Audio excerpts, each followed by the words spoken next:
जिसे हम डीवीटी के नाम से जानते हैं। इस बीमारी में पैर की डीप वेन आर्टरीज में जो अंदर की खून की नसें हैं उसमें क्लॉट बन जाते हैं, जिस कारण से यह प्रॉब्लम होती है। यह क्लॉट एक या उससे ज़्यादा वेन या आर्टरीज में हो सकता है। साथ ही ये क्लॉट थाई, पेल्विक एरिया या तथा बॉडी के अन्य हिस्सों में भी हो सकता है। सामान्यतः इस बीमारी में कोई बड़ी प्रॉब्लम नहीं देखी जाती, परंतु कुछ पेशेंटों में यह बहुत ज़्यादा बढ़ जाती है, जिस कारण से कुछ घातक परिणाम देखने को मिलते हैं, जैसे कि जो क्लॉट पैर की नसों में जमा जाता है, वह क्लॉट चलते चलते फेफड़ों तक पहुंच जाता है और फेफड़ों में ब्लड की सप्लाई को बंद कर देता है, जिससे हम पल्मोनरी एम्बोलिज्म कहते हैं। और कई बार यह क्लॉट पैर में ब्लड की सप्लाई को पूरी तरह से रोक देता है, जिससे पैर बेजान हो जाता है, यानी कि सुन्न पड़ जाता है और पैर को कई बार काटना भी पड़ जाता है, जिससे रहते ट्रीटमेंट करना बहुत ही ज़रूरी रहता है।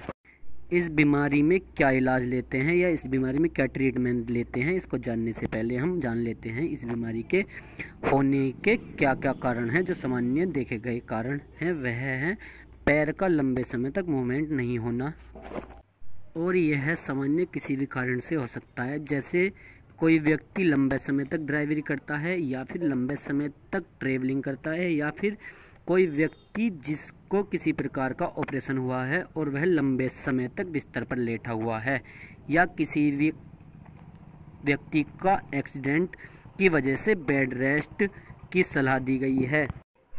ज़्यादा स्मोकिंग करने की वजह से, ज़्यादा वेट होने की वजह के कारण, कई बार 60 ईयर से ज़्यादा यानी कि 60 ईयर से ज़्यादा एज होने की वजह से यह प्रॉब्लम देखने को मिलती है। और केवल इन्हीं कारणों की वजह से ही यह प्रॉब्लम नहीं होती, कुछ और भी कारण हो सकते हैं इस प्रॉब्लम के, जिसमें आर्टरीज में चोट लगना, वीकनेस रहना, ब्लड की थिकनेस का बढ़ जाना और नसों में किसी भी प्रकार का जमाव हो जाना आदि की वजह से भी यह प्रॉब्लम देखने को मिल सकती है। और अब हम बात करते हैं किस डॉक्टर को इस बीमारी को दिखाना चाहिए तथा क्या क्या जाँचें कराना चाहिए। तो डॉक्टर को इस बीमारी में दिखाया जाता है उसे hematologist, doctor, vascular surgeon, radiologist, interventional radiologist, इन डॉक्टर को दिखाना चाहिए। अब इसे कैसे पता किया जाता है कि पेशेंट में डीप वेन थ्रोम्बोसिस नाम की बीमारी है, तो इसके लिए कुछ जांचें की जाती हैं, जैसे से डी डाइमेट ब्लड टेस्ट होता है, ड्यूप्लिक अल्ट्रासाउंड, वेनोग्राफी तथा एमआरआई, यह सभी शामिल हैं। इनकी रिपोर्ट के हिसाब से ही डॉक्टर तय करते हैं कि मरीज को यह बीमारी है।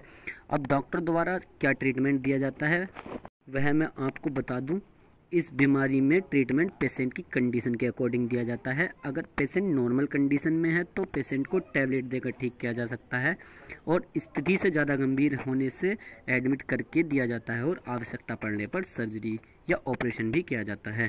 टैबलेट में कौन कौन सी टैबलेट दी जाती है इन्हें हम जान लेते हैं। यहाँ पर डॉक्टर द्वारा ब्लड क्लॉट को गलाने के लिए टैबलेट दी जाती है। इन्हें हम एंटीविलेटेंट मेडिसिन कहते हैं। उनका नेम डिवोग्रेटान, रिवाक्सावेन, रेपिक्सावेन, एडोक्सावेन, इनमें से कोई भी एक टैबलेट दी जाएगी, और साथ ही एस्प्रिन टैबलेट भी दी जाएगी। कितने दिनों तक दिया जाएगा यह सिर्फ पेशेंट की कंडीशन के अकॉर्डिंग दी जाती है। ये वीडियो केवल जनरल अवेयरनेस के लिए हैं, इसलिए भी डॉक्टर की सलाह के किसी भी प्रकार की मेडिसिन का यूज़ ना करें। अगर आपको मेरी वीडियो अच्छी लगी तो वीडियो को लाइक करें, कमेंट्स करें, शेयर करें, एंड मेरे चैनल हेल्प ऑफ मेड को सब्सक्राइब करें, बेल आइकन को प्रेस करें। Thanks for watching.